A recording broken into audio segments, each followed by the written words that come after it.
गर्मी में विधवा बहू की कांवड़ यात्रा। जून जुलाई का मौसम और गर्मी ना हो ऐसा हो ही नहीं सकता। जून जुलाई के मौसम में गर्मी अपने चरम सीमा पर रहती है और इसका प्रभाव हर गरीब आदमी झेलता है।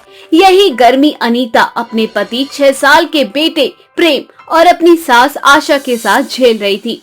ऐसे ही एक दिन अनीता का पति पूरे दिन काम करके रात को घर आता है, पर घर आने के बाद भी उसे गर्मी से राहत नहीं मिलती और इसलिए तो वह घर के बाहर चारपाई बिछाकर बैठ जाता है। और जब अनीता बाहर खाना लेकर आती है तो वह अपने पति से कहती है, मैं देख रही हूँ आप पूरे दिन बाहर धूप में कड़ी मेहनत करते हैं और रात को भी घर में नहीं आते, आखिर आप रात में बाहर क्यों बैठते हैं? अरे अनीता, पूरे दिन धूप में काम करता हूँ, रात में थोड़ी ठंडक महसूस होती है इसीलिए बाहर बैठता हूँ। तुम घर में खाना बनाती हो, खाना बनाने से घर में और ज्यादा गर्मी बढ़ती है। अब देखो, मेरी मानो तो खाना बनाकर तुम भी बाहर आ जाया करो और माँ और प्रेम को भी बाहर बुला लो। आज हम सब बाहर ही खाना खाएंगे, क्यों? अनीता और उसका परिवार गरीब था, पर फिर भी अनीता के पति ने कभी भी अपनी बीवी और बेटे को किसी चीज की कमी नहीं होने दी और ना ही मेहनत करने से पीछे हटा। हमेशा की तरह आज भी अनीता का पति मजदूरी करने के लिए जाता है, जहां वे एक साइड पर ईंट ढोने का काम कर रहा होता है। गर्मी ज्यादा होने की वजह से अनीता के पति को चक्कर आते हैं और वह 7वें माले से नीचे गिर जाता है। अरे भाइयों, जल्दी आओ जल्दी आओ, यहाँ देखो कोई 7वें माले से नीचे गिर गया है, जल्दी आओ जल्दी आओ। अरे ये तो हमारे ही गांव का है, अरे आशा का बेटा है, चलो चलो जल्दी से अस्पताल ले चलो। बाकी के मजदूर जब तक अनीता के पति के पास पहुंचते हैं और उसे हॉस्पिटल ले जाने के लिए उठाते हैं, तब तक अनीता का पति दम तोड़ चुका होता है। अब ये खबर जैसे ही अनीता को मिलती है, मानो जैसे उसके ऊपर दुखों का पहाड़ टूट जाता है। नहीं, ऐसा नहीं हो सकता, मुझे मेरे पति छोड़कर नहीं जा सकते। अगर वे चले गए तो हमारा घर कौन देखेगा? अरे बेटी, तुम खुद को संभालो, अब तुम अकेली इस घर को संभालने वाली हो। अगर तुम भी हिम्मत हार गई तो तुम्हारी सास और तुम्हारे बेटे को कौन देखेगा? कहो खुद को संभाल। छोटी सी उम्र में मेरे पोते के सर से उसके बाप का साया छिन चुका है। अगर तू भी इसी तरह से रोती रही तो कहीं ऐसा ना हो कि मैं और प्रेम भी टूट जाए। अपने बेटे और सास की आंखों में आंसू देखकर अनीता खुद को संभालती है और इस सच को अपना लेती है। समय बड़ी तेजी से गुजरता है और देखते ही देखते कुछ दिन बीत जाते हैं। पर एक दिन जब प्रेम स्कूल से घर आ रहा होता है तो उसका एक छोटा सा एक्सीडेंट हो जाता है। भोलेनाथ की कृपा से प्रेम तो बच जाता है, पर उसकी आंखें चली जाती है। हे भोलेनाथ, हमसे आखिर कौन सी गलती हो गई है? ये तू हमारे साथ कौन सा खेल खेल रहा है? पहले तूने मुझसे मेरा बेटा छीन लिया और अब मुझसे मेरे पोते की आंखें। प्रेम बेटा, तू चिंता मत कर, मैं तेरे लिए बहुत मेहनत करूंगी। चाहे मुझे तेरी आंख दिखाने के लिए दूसरे शहर ही क्यों न जाना पड़े, मैं तुझे लेकर जाऊंगी, पर मैं तुझे अंधों की जिंदगी नहीं जीने दूंगी। माँ, आप सच बोल रही हो क्या? मैं पहले की तरह देख पाऊंगा? भगवान ने मुझसे मेरी आंखें क्यों छीन ली? आपने तो कहा था कि अब भगवान हमसे कुछ नहीं छीनेंगे। अनीता अपने परिवार के साथ इस दुख को झेल रही होती है कि तभी वहाँ एक औरत आती है और अनीता के दुखों को देख उससे कहती है, अनीता बेटी, सावन का महीना शुरू होने वाला है। 4 दिन बाद मेरा बेटा कांवड़ लेकर जाने वाला है। कहते हैं जो इंसान सच्ची श्रद्धा से कांवड़ लेकर जाता है, भोलेनाथ उसकी सारी इच्छा पूरी करते हैं। जिस तरह से तेरे घर में दुखों का पहाड़ टूट रहा है, मेरी मान तू कांवड़ यात्रा कर ले। क्या पता कांवड़ ले जाने से तेरी सारी मनोकामना पूरी हो जाएगी।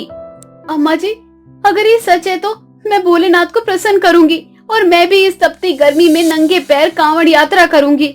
बस भोलेनाथ जी, मेरे बेटे की आंखें ठीक कर दो, मुझे और कुछ नहीं चाहिए। बहुत अच्छे बेटा, अब तूने दृढ़ निश्चय कर ही लिया है तो आज से ठीक 4 दिन बाद सावन शुरू है और सभी कांवड़ वाले आज से चौथे दिन अपनी कांवड़ यात्रा शुरू करेंगे। तुम भी कांवड़ यात्रा करना और हर की पौड़ी पर जाकर स्नान करना और भोलेनाथ से मनोकामना मांगना कि तुम्हारे बेटे की आंख ठीक हो जाए। इतना बोलकर वह औरत वहां से चली जाती है और 4 दिनों बाद अनीता कांवड़ यात्रा करने के लिए तैयार हो जाती है। पर अपनी विधवा बहू को तपती धूप में नंगे पैर कांवड़ ले जाते देख आशा की आंखें भर जाती हैं और वे अपनी बहू से कहती है, बहू तू तेज धूप में नंगे पैर कैसे कांवड़ यात्रा कर पाएगी? माँ, अपने परिवार और अपनी बेटी के लिए मैं कुछ भी कर सकती हूँ। मैं अपने पति को पहले ही खो चुकी हूँ। अब मेरे पास आपके और मेरे प्रेम के अलावा और कोई नहीं है। ठीक है बहू, तू बस अपना ख्याल रखना। माँ, आराम से जाना और मुझे महादेव पर पूरा भरोसा है।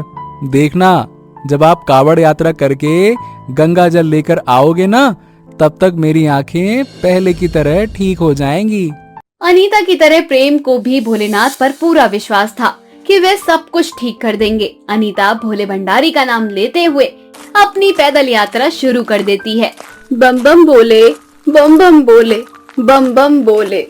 इस तरह से अनीता हरिद्वार पहुंचती है, जहां रास्ते में उसे दो बुजुर्ग आदमी मिलते हैं। बेटिया, मैं लंगड़ा हूँ और मेरा भाई अंधा। हम दोनों हर की पौड़ी जाना चाहते हैं, वहाँ गंगा स्नान करना चाहते हैं, पर हमारी कोई मदद नहीं कर रहा। क्या तुम हमें हर की पौड़ी तक ले जा सकती हो? ये क्या, एक अंधा है और एक लंगड़ा, मेरे हाथ में तो कांवड़ है। मैं दो आदमी को अपने साथ कैसे ले जाऊं? नहीं, इन बूढ़े बाबा ने मुझसे मदद मांगी है और मैं किसी की मदद करने से पीछे नहीं हट सकती। मैं उन्हें अपने साथ लेकर जाऊंगी। अब प्लीज बेटा, हमारी मदद करो।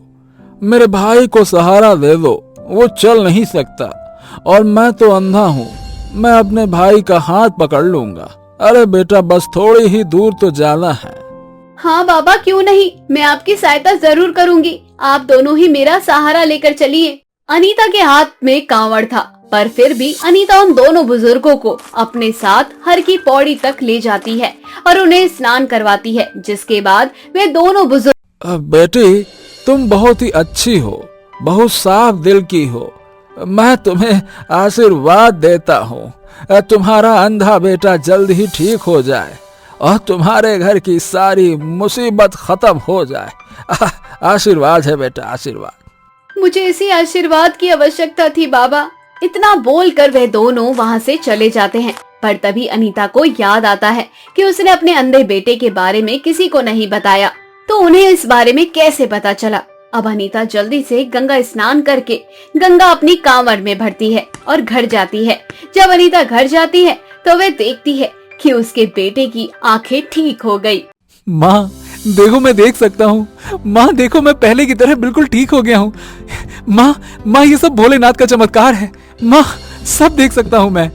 बहू, प्रेम बिल्कुल सही कह रहा है। ये सब कुछ भोलेनाथ की कृपा है। आज सुबह ही जब प्रेम ने आंखें खोली तो वे सब कुछ साफ साफ देख पा रहा था।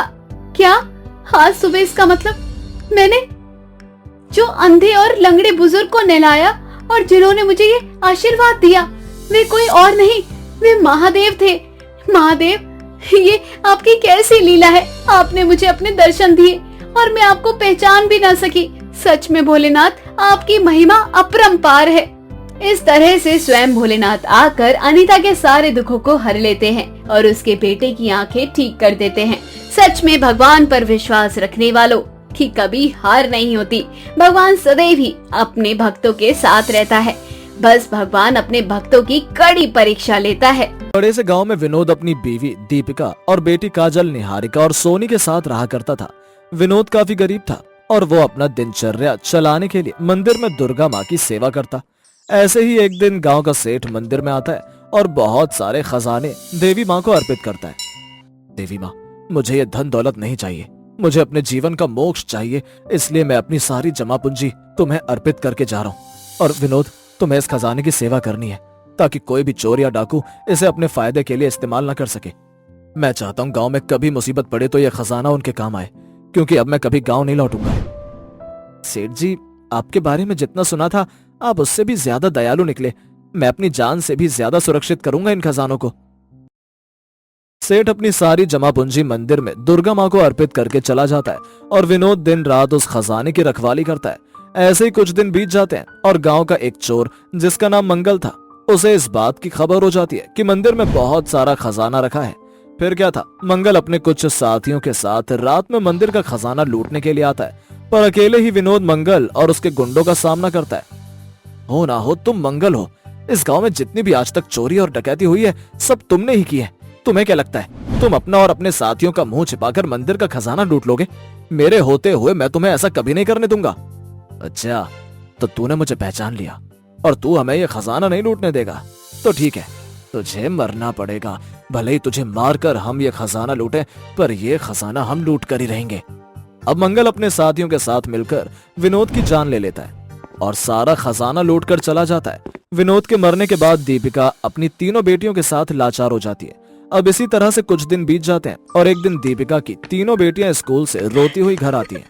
क्या हुआ मेरी बच्चियों, तुम तीनों इतना क्यों रो रही हो और आज स्कूल से इतना जल्दी क्यों आ गई? माँ, टीचर ने कहा है कि जब तक स्कूल की फीस जमा नहीं हो जाती हमें स्कूल ना आए। उन्होंने हमें स्कूल से निकाल दिया। क्या टीचर ने तुम्हें स्कूल से निकाल दिया? अब मैं क्या करूँ? मेरे पास तो इतने पैसे भी नहीं है कि मैं तुम तीनों की स्कूल की फीस जमा कर सकूं। माँ दुर्गा, ये सब क्या हो रहा है? क्या मेरे पति की सेवा से आप कभी खुश नहीं हुई? पहले दीपिका से उसका सुहाग चला जाता है और उसके बच्चों से उसके पिता का साया, और समय के साथ दीपिका के ऊपर दुखों का पहाड़ टूटने लगता है। अब दीपिका की तीनों बेटियों को भी स्कूल से निकाल दिया गया था। समय के साथ घर का राशन भी खत्म हो गया था और ऐसे एक दिन दीपिका अपनी तीनों बेटियों को सूखी रोटी खाने के लिए देती है। सूखी रोटी को देख काजल अपनी माँ से बोलती है, माँ, जब तक पिताजी जिंदा थे हम अच्छा खाना खाया करते थे और तुम भी हमें बासी रोटी और सूखी रोटी नहीं देती थी, पर आज सूखी रोटी मिल रही है। माँ, सच सच बताना, अनाज खत्म होने पर है ना? हाँ काजल बेटा, फिक्र मत कर, मैं काम देख रही हूँ, बहुत जल्द मुझे काम मिल जाएगा और एक बार फिर से तुम तीनों को पहले की तरह अच्छी रोटियां खाने को दूंगी। माँ, हम तीनों बहन भी आपकी मदद करना चाहती है। आप अकेले ही घर के काम करती हो और पूरा दिन काम ढूंढने में बिता देती हो। अब हम तीनों बहन भी काम करेंगे ताकि आपकी मदद हो सके। वैसे भी कौन सा अब हमें स्कूल जाना होता है। दीपिका की तीनों बेटियां छोटी थीं पर बहुत ही समझदार थीं। अब दीपिका अपनी बेटियों के साथ काम की तलाश में जाती है, पर उसे कहीं काम नहीं मिलता, जिस वजह से अब दीपिका का अपनी माँ दुर्गा से विश्वास उठने लगता है और वो मंदिर जाकर माँ दुर्गा के सामने हाथ जोड़कर माँ दुर्गा से कहती है, हे माँ दुर्गा, तू कौन सी परीक्षा ले रही है? कहीं ऐसा तो नहीं कि तेरे भक्त विनोद की तरह हम चारों माँ बेटी मारे जाए? हम पर थोड़ा तरस खा। इतना बोलकर दीपिका दुर्गा माँ के चरणों में बैठकर फूट फूट कर रोने लगती है और तभी वहाँ एक अमीर घर की औरत आती है और दीपिका की ऐसी हालत देखकर उससे कहती है, मैं यहाँ मंदिर में पूजा करने के लिए आई हूँ और तुम यहाँ बैठकर रो रही हो। क्या तुम्हें रोने के लिए कोई दूसरी जगह नहीं मिली? माफ करना बहन, पर माता रानी से कुछ शिकायत हो गई थी, वही दूर करने के लिए आई थी। मेरी वजह से आपको परेशानी हुई। तुम्हारी हालत देखकर लगता है कि तुम बहुत गरीब हो। तुम अपनी 3 बेटियों के साथ इस मंदिर में बैठी हो। क्या तुम्हें कोई काम की जरूरत है? देखो, अगर तुम्हें काम चाहिए तो मुझे बता दो, क्योंकि मुझे भी अपने घर के लिए नौकरानी चाहिए। तुम चिंता मत करो, महीने पर सैलरी दे दूंगी और रोज के लिए खाना भी। उस औरत की ये बात सुनकर दीपिका की आंखों में चमक आ जाती है और वो बिना सोचे समझे इस काम के लिए हाँ कर देती है। अब दीपिका अगले दिन से ही उस औरत के घर जाकर साफ सफाई का काम शुरू कर देती है। दीपिका के साथ उसकी बेटी भी उस औरत के घर की साफ सफाई करती है। वो औरत बहुत अमीर थी पर उतनी ही कंजूस भी। ऐसे ही एक दिन उस औरत के घर पर उसकी सहेली आती है। अरे वाह यार, तुझे तो मुफ्त की नौकर मिल गई। कहाँ से ढूंढ कर लाई है, मुझे भी बता दे। वैसे भी ये सब बहुत मेहनत कर रहे हैं। तू इन्हें सैलरी दे रही है क्या? अरे तुझे क्या लगता है, क्या मैं इन नौकरों को सैलरी दूंगी? आज तक मैंने किसी भी नौकर को पैसे दिए हैं क्या? और वैसे भी मैं रोज इन्हें खाना दे देती हूँ, इनके लिए वही बहुत मायने रखता है। और लास्ट में चोरी का इल्जाम लगाकर इन्हें घर से निकाल दूंगी। दीपिका उन दोनों औरतों की बातें सुन लेती है और बिना कुछ कहे अपनी बेटियों के साथ घर से निकल जाती है। पर तभी दीपिका का अचानक से एक्सीडेंट हो जाता है और उसकी तीनों बेटियां फूट फूट कर रोने लगती हैं और दुर्गा माँ से मदद की गुहार लगाती हैं। हे माँ दुर्गा, मेरे पिताजी और माँ दोनों ही आपके बहुत बड़े भक्त हैं और हम भी हर समय आपकी भक्ति करते रहते हैं। क्या आप कभी भी हमारी भक्ति से खुश नहीं हुई? आप हमें 2 वक्त की रोटी नहीं देती, कोई बात नहीं, पर हमसे हमारी माँ तो मत छीनो। अगर हमारी माँ मर गई तो हम अनाथ हो जाएंगे। भगवान बहुत कृपालु होता है, वो कभी बच्चों की प्रार्थना को नहीं टालता। और आखिरकार माँ दुर्गा निहारिका की बात सुन लेती है और एक जादुई रोटी उड़ती हुई काजल, निहारिका और सोनी के पास आती है। मुझे माँ दुर्गा ने भेजा है, तुम्हारी प्रार्थना उन्होंने सुन ली है। माँ दुर्गा कभी भी अपने भक्तों के साथ बुरा नहीं होने देगी। तुम चिंता मत करो, मैं तुम्हारी माँ का इलाज कराऊंगी। जादुई रोटी में से एक तेज रोशनी निकलती है और वो दीपिका पर पड़ती है। कुछ देर बाद दीपिका होश में आ जाती है और वो माँ दुर्गा की भेजी हुई जादुई रोटी को प्रणाम करती है, जिसके बाद जादुई रोटी के मुंह से कुछ रोटियां निकलती हैं, जिसे खाकर तीनों बहनें अपना पेट भरती हैं और जादुई रोटी दीपिका और उसकी बेटियों से कहती है, अब से तुम हमेशा मेरे साथ रहोगी। अब तुम्हें अपने पुराने घर जाने की जरूरत नहीं है।